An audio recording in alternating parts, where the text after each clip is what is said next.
नमस्कार दोस्तों। वो कहते हैं ना, आंधियों की जिद है जहां पर बिजलियां गिराने की, आंधियों की जिद है जहां पर बिजलियां गिराने की, मेरी भी जिद है वहां पर आशियाना बसाने की। नमस्कार दोस्तों, आपका अपने YouTube channel GK by Pradeep sir में एक बार फिर से हार्दिक स्वागत है। दोस्तों, आज का जो हमारा टॉपिक रहेगा हरियाणा पुलिस के रिगार्डिंग, रेलवे के रिगार्डिंग, वो रहेगा हमारा सबसे इंपॉर्टेंट मोहम्मद गोरी। पिछले वीडियोस में हमने महमूद गजनवी के बारे में कंप्लीट पढ़ा था। दोस्तों, यहां से पक्के क्वेश्चन पूछे जाते हैं। आपका ज्यादा टाइम ना लेते हुए सबसे महत्वपूर्ण कैरेक्टर स्टार्ट करता हूं, मोहम्मद गोरी। दोस्तों, बात थी ये मध्यकालीन हरियाणा का सबसे इंपॉर्टेंट, मध्यकालीन भारत का भी सबसे इंपॉर्टेंट कैरेक्टर है, नाम है मोहम्मद गोरी। सबसे पहले दोस्तों क्वेश्चन क्या आता है, मोहम्मद गोरी कहाँ का शासक था? मोहम्मद गोरी गौर का शासक था। और दोस्तों, मोहम्मद गोरी गौर का शासक बनता है 1173 में, ये पक्का आता है। जो दोस्तों ये गौर प्रांत था ना, वो कभी होता था महमूद गजनवी के अधीन। महमूद गजनवी के अधीन कौन सा प्रांत होता था दोस्तों? गौर प्रांत था। और मोहम्मद गोरी कहाँ का शासक था दोस्तों? गौर का शासक था। और मोहम्मद गोरी गौर का शासक कब बनता है? 1173 में। दोस्तों, इंडिया जी के एक क्वेश्चन यहां से पूछती है कि मोहम्मद गोरी ने भारत पर पहला अटैक कब किया? दोस्तों, मोहम्मद गोरी ने एक्चुअल में 1175 में मुल्तान पर अटैक किया। कहां पर अटैक किया था? मुल्तान पर अटैक किया था। यह क्वेश्चन इंपॉर्टेंट है। मोहम्मद गोरी ने सबसे पहले कहां पर अटैक किया था दोस्तों? मुल्तान पर अटैक किया था। कब किया था? 1175 में अटैक किया था। दोस्तों, पहले जो आक्रमणकारी होते थे ना, वो सिंध के रास्ते से अटैक ज्यादा करते थे। लेकिन मोहम्मद गोरी को ना इसके एक सेनापति ने सलाह दी कि जो काम सभी करते हैं ना राजा जी, आप वो काम मत कीजिए, आप कुछ ऐसा काम करो कि इतिहास में लोग आपको याद करें। तब मोहम्मद गोरी दोस्तों क्या करता है? 1178 का टाइम था, ये गुजरात की ओर से अटैक करता है, गुजरात की ओर से, और स्थान था पाटन। 1178 में मोहम्मद गोरी कहां पर अटैक करता है दोस्तों? 1178 में मोहम्मद गोरी गुजरात की ओर से भारत पर अटैक करता है। दोस्तों, यहां का राजा होता है भीम सेकंड। यहां का राजा कौन था दोस्तों? भीम सेकंड। और भीम सेकंड का ही दूसरा नाम है दोस्तों मूलराज द्वितीय। भीम सेकंड को ही क्या कहा जाता है दोस्तों? अगर भीम सेकंड आए चाहे मूलराज द्वितीय आए, बात एक ही है। आपको कंफ्यूज कर सकता है भीम सेकंड और मूलराज द्वितीय, दोस्तों बात एक ही है। वो कहते हैं ना गंगाधरी शक्तिमान है, कंफ्यूज नहीं होना। भीम सेकंड, जब मोहम्मद गोरी ने 1178 में गुजरात पर अटैक किया तो दोस्तों यहाँ का शासक कौन था? भीम सेकंड। दोस्तों, मैंने पिछली वीडियोज में बताया था महमूद गजनवी ने जब 1025 में गुजरात के सोमनाथ मंदिर को लूटा, उस टाइम वहां का शासक था भीम फास्ट, और यहां शासक था भीम सेकंड। यानी भीम फास्ट का पूर्वज था भीम सेकंड। वो अपनी पूर्वजों की हार का बदला लेने के लिए तैयार बैठा था, और गलती से मोहम्मद गोरी ने अटैक कहां पर कर दिया? गुजरात की ओर से अटैक कर दिया। और वहां पर कौन तैयार बैठा था? भीम सेकंड। और दोस्तों, जबरदस्त युद्ध होता है मोहम्मद गोरी और भीम सेकंड में, और मोहम्मद गोरी को दोस्तों कौन हरा देता है? भीम सेकंड। और अपनी पूर्वजों की हार का क्या ले लेता है? बदला ले लेता है। और मोहम्मद गोरी दोस्तों यहां से जान बचाकर दोबारा गौर भाग जाता है। तो ये क्वेश्चन आता है, मोहम्मद गोरी ने 1178 में कहां पर अटैक किया दोस्तों? गुजरात में। और वहां पर इसे किसने हरा दिया था? मूलराज द्वितीय ने इसको हरा दिया था। और मूलराज द्वितीय को दूसरे किस नाम से जाना जाता है दोस्तों? भीम सेकंड के नाम से जाना जाता है। दोस्तों, अब बात थी 1191 की, और जगह थी तराइन। तराइन का पहला युद्ध। दोस्तों, ये क्वेश्चन ना बहुत इंपॉर्टेंट है। तराइन का पहला युद्ध, ये हरियाणा HSSC भी पूछती है, इंडिया जीके भी पूछती है, और SSC में भी ये क्वेश्चन बहुत आते हैं। तराइन का पहला युद्ध किसके बीच में हुआ था दोस्तों? पृथ्वी राज चौहान वर्सेस था दोस्तों मोहम्मद गोरी।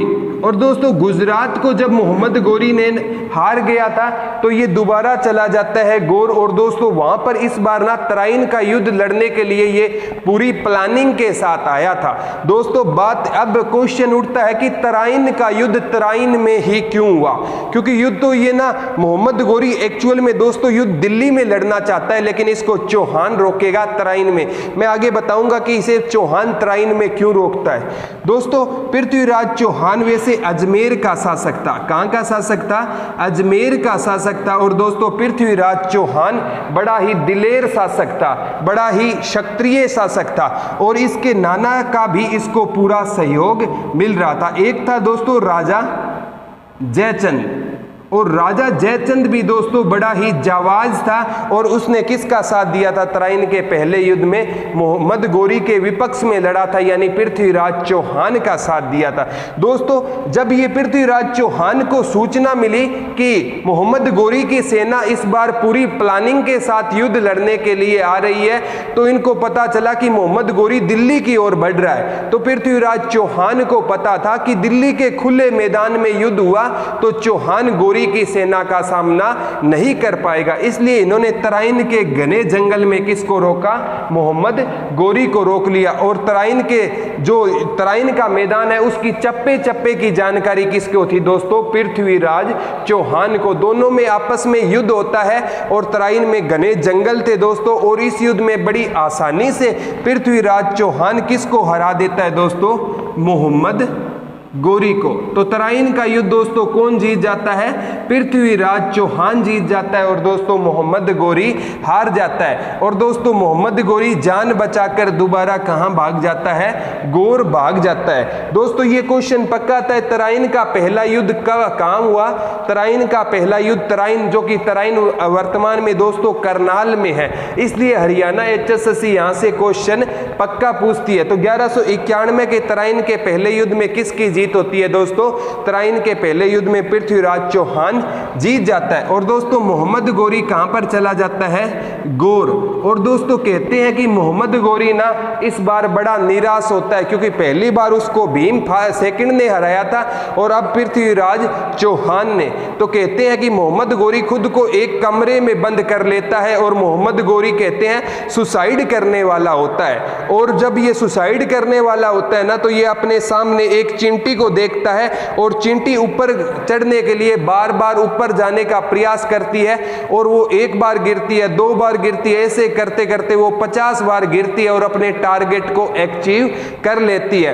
तो मोहम्मद गोरी ने सोचा था मैं तो केवल थोड़ी ही बार हारा हूं, और ये चींटी तो पता नहीं कितनी बार हारी है, तो ये आत्महत्या का ख्याल त्याग कर देता है। और दोस्तों ये किसकी प्लानिंग बनाने लगता है? तराइन के दूसरे युद्ध की। इधर मैं बताता हूं दोस्तों, ये तराइन का पहला युद्ध जीतते ही पृथ्वीराज चौहान एक बहुत बड़ी पार्टी का आयोजन करता है। और दोस्तों इस पार्टी में इसने किसको इनवाइट किया था? राजा जयचंद को, क्योंकि राजा जयचंद ने इसका साथ दिया था, और इसने अपने नाना जी को इनवाइट किया था, और दोस्तों इसने इनवाइट किया था गोविंद राय। और दोस्तों गोविंद राय जी कहां से थे? आंसी से थे। और गोविंद राय दोस्तों पृथ्वीराज चौहान की पहले युद्ध में मदद किसने की थी? गोविंद राय ने भी मदद की थी। और भी अपने बहुत से रिश्तेदारों को ये बुलाता है। दोस्तों पार्टी करना कोई बुरी बात नहीं है, पार्टी में राजा जयचंद का आना भी कोई बुरी बात नहीं थी। दोस्तों पार्टी में राजा जयचंद की एक बेटी होती है संयोगिता। संयोगिता ये भी पार्टी में आ जाती है। दोस्तों यहां से ही भारत का दुर्भाग्य लिखा जाएगा कि पार्टी में कौन आ जाती है? संयोगिता आ जाती है। और दोस्तों संयोगिता पृथ्वीराज चौहान को देखते ही पसंद आ जाती है, और चौहान अब इनके प्यार में पागल हो जाता है। दोस्तों आपको भी पता है कि जब प्यार होता है तो बंदे को आगे पीछे कुछ भी दिखाई नहीं देता। ये भागा हुआ अपने नाना के पास जाता है और नाना से कहता है नाना जी वो देखो आपकी बहू आपके सामने खड़ी है, कैसी लग रही है? तो नाना जी बोला, बेटा बहू तो सुंदर है, लेकिन अगर तूने शादी कर ली ना, मैं ये सोचूंगा मेरा कोई दोता था ही नहीं। क्योंकि पृथ्वीराज चौहान का दोस्तों जो वंश है ना, वो क्षत्रिय ऊपर लेवल का था, और इनका जो राजा जयचंद का गढ़वाल वंश वो थोड़ा सा निम्न माना जाता था। अगर शादी होती तो दोस्तों इंटरकास्ट मैरिज होती, और इंटरकास्ट मैरिज रजवाड़ों को बिल्कुल भी पसंद नहीं थी। नाना ने बोला, बेटा तू शादी कर ले, लेकिन मैं तेरे को ये समझूंगा कि मेरा कोई दोता ही नहीं था। आपको पता है दोस्तों, प्यार अंधा होता है, और आजकल तो दोस्तों प्यार अंधा के साथ तोतला भी हो गया है। ठीक है, आपने व्हाट्सएप पे देखा होगा, मेला बाबू कैसा है, इस प्रकार के प्यार आजकल क्या हो गया दोस्तों, तोतला भी हो गया है। प्यार जब हो जाए तो किसी को कुछ दिखाई देता नहीं है। कहते हैं ना, everything is fair in love and war. तब क्या होता है, पृथ्वीराज चौहान दोस्तों संयोगिता को लेकर वहां से भाग जाता है, और पृथ्वीराज चौहान यहां से भाग जाता है। और इधर मैंने आपको बताया था दोस्तों, मोहम्मद गोरी गौर में तराइन के सेकंड युद्ध की, तराइन का दूसरा युद्ध, तराइन का दूसरा युद्ध होता है दोस्तों 1192 में, और इसकी प्लानिंग बना रहा था दोस्तों। एक्चुअल में तराइन का दूसरा युद्ध ये इतनी मोहम्मद गोरी जल्दी करने के मूड में नहीं था, और इसको ना इस बार इनवाइट कौन करता है दोस्तों, राजा जयचंद। और एक्चुअल में दोस्तों आपको पता है, राजा जयचंद पहला युद्ध पृथ्वीराज चौहान की ओर से लड़ा था, और इस बार राजा जयचंद दोस्तों किसकी ओर से लड़ेगा, मोहम्मद गोरी का साथ देगा। अब आपको पता है कि मोहम्मद गोरी का साथ क्यों देगा राजा जयचंद? दोस्तों जिस बाप की बेटी को कोई भगा कर ले जाए, वो बाप रसगुल्ले थोड़ी बांटेगा, उसके क्या हो जाएगा, खिलाफ हो जाएगा। इसलिए राजा जयचंद किसके खिलाफ हो जाता है दोस्तों, मोहम्मद गोरी के खिलाफ हो जाता है। और दोस्तों तराइन का दूसरा युद्ध होता है 1192 में। यहां से भी बहुत क्वेश्चन बनेंगे। तराइन का दूसरा युद्ध कब होता है दोस्तों, तराइन का दूसरा युद्ध होता है 1192 में। सामने फिर होते हैं दोस्तों मोहम्मद गोरी, और मोहम्मद गोरी के सामने कौन होता है दोस्तों, पृथ्वीराज चौहान। और दोस्तों जैसे ही चौहान को पता होता है मोहम्मद गोरी दिल्ली पर अटैक करने के लिए आता है, लेकिन पृथ्वीराज चौहान दोस्तों इसको कहां पर रोक लेता है, तराइन में रोकता है। क्योंकि आपको पता था दोस्तों, पृथ्वीराज चौहान ने इस युद्ध की तैयारी नहीं कर रखी थी, क्योंकि पृथ्वीराज चौहान दोस्तों प्यार में खोया था, और ये किस में खोया था, बदले में खोया था। तो बदले के आगे दोस्तों प्यार हार गया। और तराइन का दूसरा युद्ध जब युद्ध होता है, तो पृथ्वीराज चौहान अपने नाना को पत्र लिखता है कि नाना जी मेरे पर अटैक कर दिया है मोहम्मद गोरी ने। नाना ने बोला, बेटा उस टाइम तो तू प्यार में अंधा था, अब हमारी बात आगे नहीं बन सकती, मैं तेरा साथ नहीं दे सकता। इधर नाना ने मना कर दिया दोस्तों, इधर राजा जयचंद ने भी मना कर दिया, क्योंकि राजा जयचंद किसकी ओर खड़ा था, अब मोहम्मद गोरी की ओर। दोस्तों भयंकर युद्ध होता है, और पृथ्वीराज चौहान एक्चुअल में दोस्तों इस युद्ध में मारा जाता है। एक्चुअल में इंडिया जीत के तो यही मानती है मारा गया, लेकिन दोस्तों पृथ्वीराज चौहान का एक दरबारी कवि था, चंद्रबरदाई। कौन था दोस्तों, चंद्रबरदाई। इसकी एक रचना थी दोस्तों, पृथ्वीराज रासो। इसकी रचना कौन सी थी दोस्तों, ये क्वेश्चन आया था, HSSC ने पूछा था, चंद्रबरदाई की कौन सी रचना थी दोस्तों, पृथ्वीराज रासो। किसकी रचना थी, चंद्रबरदाई की। एक्चुअल में दोस्तों चंद्रबरदाई अपनी रचना में क्या लिखता है कि पृथ्वीराज चौहान को मोहम्मद गोरी कहां पर ले गया, गौर ले गया। कहां पर ले गया, गौर ले गया। और कहता है कि दूसरे दिन पृथ्वीराज चौहान को मोहम्मद गोरी अपने सामने बुलाता है, और मोहम्मद गोरी जब पृथ्वीराज चौहान को सामने बुलाता है तो कहता है कि चौहान का सारा शरीर बेड़ियों से जकड़ा हुआ था, और मोहम्मद गोरी पृथ्वीराज चौहान को बोलता है कि तेरी हिम्मत कैसे हुई कि तूने मेरे तराइन के युद्ध में मुझे हरा दिया। तो चौहान लोग होते हैं दोस्तों, वो आंखें नीचे करके कभी बात नहीं करते। चौहान ने मोहम्मद गोरी से आंखें मिलाई, और मोहम्मद गोरी ने चौहान की क्या निकाल ली, दोनों आंखें। तो ये जब चंद्रबरदाई लिखता है, चंद्रबरदाई लिखता है कि मैं गौर गया, मैं कहां पर गया, गौर गया, वहां पर जाकर देखा मैंने राजा तो जिंदा था लेकिन राजा की क्या नहीं थी, दोनों आंखें नहीं थी। और ये आगे लिखता है कि मैंने ना पृथ्वीराज चौहान को एक योजना बताई, क्या बताई, योजना बताई, ताकि वो किसको मार दे दोस्तों, मोहम्मद गोरी को मार दे, किसको मार दे, मोहम्मद गोरी को। दोस्तों ये सारी बातें ना वो किस में लिखता है, पृथ्वीराज रासो में लिखता है कि मैंने ना, मैं कवि था, इसलिए आपको बता दूं दोस्तों, आप अगर सच्चाई देखें ना, एनसीईआरटी कहता है कि चंद्रवरदाई की पृथ्वीराज रासो झूठी है। आप भी दोस्तों आइडिया लगा दो, अगर हमारा कोई दुश्मन हमारे पास आएगा, हम क्या उसको रसगुल्ले थोड़ी खिलाएंगे, क्योंकि वो भी तो हमारा दुश्मन हुआ ना। ये कहता है कि मैंने ना पृथ्वीराज चौहान को कहा, क्योंकि चंद्रवरदाई दोस्तों कवि था, पहले दूरी बांस में मापी जाती थी। कहता है कि 8 बांस 12 फुट ऊपर बैठा है सुल्तान, अब मत चूकना चौहान। और कहता है कि पृथ्वीराज चौहान ने तीर उठाया और मोहम्मद गोरी को मार दिया। कब मारा, 1192 में। और फिर ये कहता है कि मैंने पृथ्वीराज चौहान को मारा और फिर चौहान को मारते ही मैंने खुद को मार दिया। दोस्तों ये इसकी फिर चंद्रवरदाई की पृथ्वीराज रासो सरासर झूठी है। इसको झूठा किसने माना, एनसीईआरटी ने झूठा माना। अगर मोहम्मद गोरी मारा जाता तो दोस्तों 1195 में एक युद्ध होता है, चंदावर का युद्ध। कौन सा युद्ध होता है, चंदावर का युद्ध। मोहम्मद गोरी लड़ता है दोस्तों राजा जयचंद के साथ। अगर मोहम्मद गोरी पहले मारा गया तो चंदावर का युद्ध राजा जयचंद के साथ मोहम्मद गोरी का क्या भूत लड़ने थोड़ी आया था दोस्तों।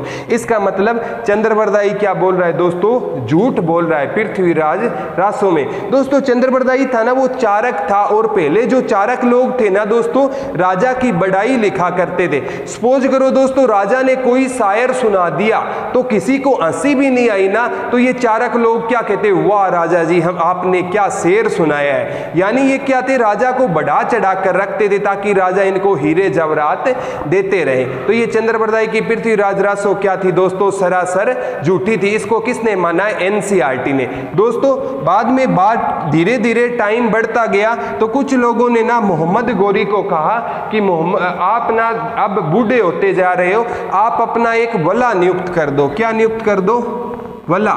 दोस्तों मुसलमान लोग वला बोलते हैं उत्तराधिकारी को, किसको बोलते हैं, उत्तराधिकारी को क्या बोलते हैं दोस्तों, वला।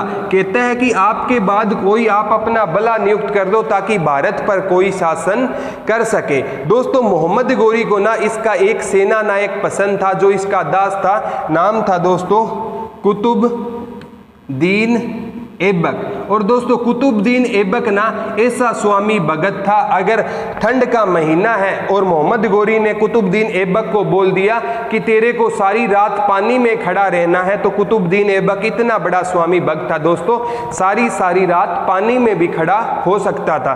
तो अब ना कुतुबुद्दीन ऐबक को मोहम्मद गोरी ने अपना क्या नियुक्त कर देता है दोस्तों, वला नियुक्त कर देता है। और दोस्तों 1206 की बात होती है, 1206 में इसका अंतिम आक्रमण होता है दोस्तों खोखरों के विरुद्ध।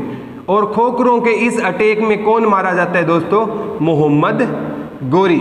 जैसे मैंने आपको बताया था 1027 में महमूद गजनवी का भी अंतिम अटैक जाटों के विरुद्ध था, और 1206 में मोहम्मद गोरी का भी अंतिम अटैक किसके विरुद्ध था दोस्तों, खोखरों के विरुद्ध यानी जाटों के विरुद्ध। और इस युद्ध में दोस्तों मोहम्मद गोरी की मृत्यु हो जाती है। अब दोस्तों मोहम्मद गोरी से ना एक क्वेश्चन और बन सकता है कि मोहम्मद गोरी ने क्या किया था। मोहम्मद गोरी का दोस्तों हमें एक सिक्का मिला है, क्या मिला है, सिक्का। उस पर एक और दोस्तों माता लक्ष्मी की फोटो लगी होती थी, और एक और दोस्तों क्या था, कलमा होता था। ये क्वेश्चन बड़ा इंपॉर्टेंट। मोहम्मद गोरी के सिक्कों पर एक और माता लक्ष्मी की फोटो होती थी और दूसरी ओर क्या खुदा होता था दोस्तों, कलमा खुदा होता था। इसका मतलब क्या था दोस्तों, मोहम्मद गोरी था वो नास्तिक नहीं था, उसका हिंदू देवी देवताओं में विश्वास था। महमूद गजनवी दोस्तों नास्तिक था, उसे मूर्ति भंजक कहा जाता है, लेकिन मोहम्मद गोरी दोस्तों नास्तिक नहीं था। और मोहम्मद गोरी के सिक्के पर हमें एक और माता लक्ष्मी के फोटो और दूसरी ओर क्या था, कलमा। अगर महमूद गजनवी से दोस्तों हम गोरी का कंपेयर करें ना, महमूद गजनवी का का भारत में अटैक करने का उद्देश्य था दोस्तों सोने को लूटना यानी धन को लूटना, लेकिन मोहम्मद गोरी का भारत पर अटैक करने का एक उद्देश्य था धन को लूटना, और सेकंड उद्देश्य था दोस्तों इस्लाम का प्रसार। इस्लाम का क्या करना दोस्तों? प्रसार करना, यानी अपना साम्राज्य क्या करना?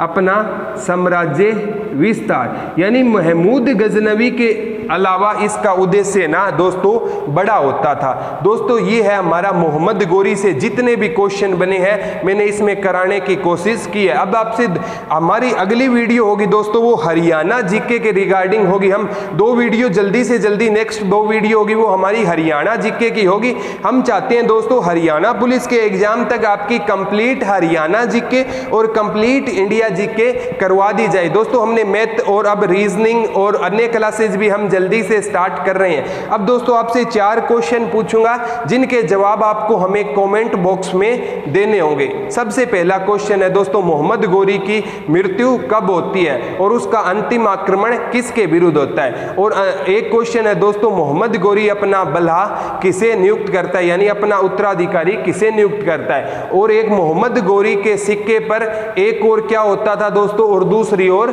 क्या होता था। दोस्तों इन सभी क्वेश्चनों के रिप्लाई आपको हमें कमेंट बॉक्स में जरूर करना है। अगर आपको हमारी वीडियो पसंद आई दोस्तों इसे ज्यादा से ज्यादा लाइक कीजिए, ज्यादा से ज्यादा शेयर कीजिए। और दोस्तों अगर अभी तक आपने हमारा चैनल सब्सक्राइब नहीं किया है तो सब्सक्राइब जरूर करें दोस्तों। धन्यवाद दोस्तों। जय हिंद, जय भारत।